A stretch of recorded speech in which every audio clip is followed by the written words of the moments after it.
Jim Carrey shines throughout dark premise with The Truman Show. Growing up, I typically only knew Jim Carrey for his more comedic roles. From How the Grinch Stole Christmas to The Mask and Ace Ventura. Pet Detective, he was always the guy who could use his wacky facial expressions and comedic timing to really make me laugh. However, as I've gotten older, I've learned to appreciate those movies where he gets the opportunity to not only be a little funny, but also dig into something deeper. You'll find Carrey utilizing comedy and more dramatic takes in The Truman Show, which I watched for the first time in ages a few days ago. The Truman Show was released in 1998 by Paramount Pictures and was considered a psychological drama written by Andrew Niccol and directed by Peter Weir. The movie follows Truman Burbank, Carrey, who is the star of the most popular reality TV show in the world. The catch: Truman has no idea he's even in a TV show. Nope, while Truman may think he's living the picture-perfect life in the little island town of Sea Haven, he's actually surrounded by nothing but actors and in the largest sound stage ever created. We learn from the start that Truman was adopted by a television studio at birth and grew up in the fictitious world of Sea Haven. His entire life has been broadcast across the globe through the use of an intricate network of cameras and a plethora of actors who are all in on the con. I say con because, quite frankly, the idea of tricking an innocent person into something so insane is definitely a form of a con. Something odd main character begins to unravel through a few moments.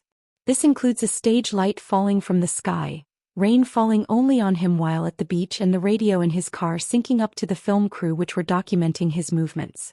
While Truman thinks he's being watched by the police or perhaps through a government conspiracy, his friends and family are attempting to keep the charade going.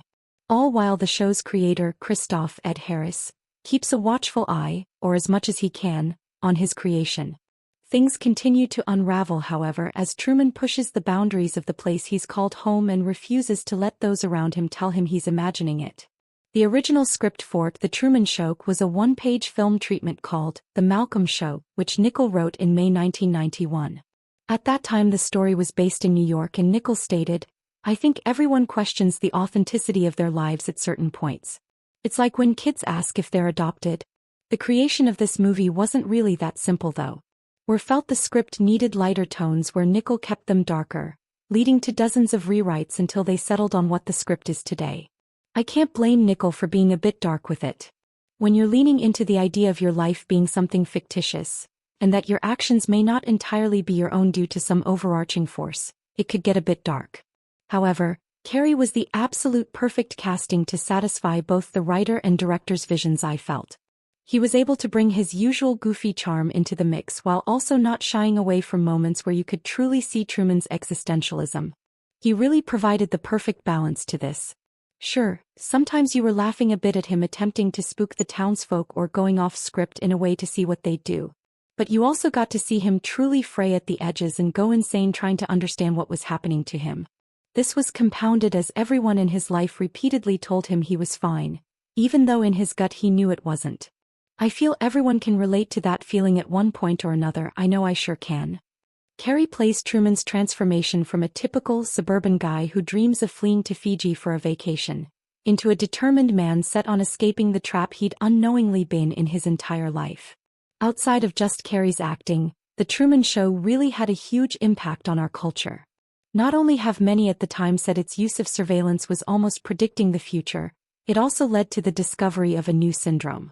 According to my research, a psychiatrist named Joel Gold revealed in 2008 he had met 5 patients with schizophrenia, and heard of 12 others, who believed their lives were reality TV shows. He named this syndrome the Truman Show delusion after the movie and attributed it to a world that had become hungry for publicity. Back in the entertainment industry, other directors have drawn inspiration from the film. This includes Greta Gerwig, who directed the smash hit Barbie, which was released in 2023. When creating Barbie Land for the film, Gerwig said she'd drawn inspiration from the Truman Show in the way it created an interior soundstage world, and wanted to do something similar in her movie.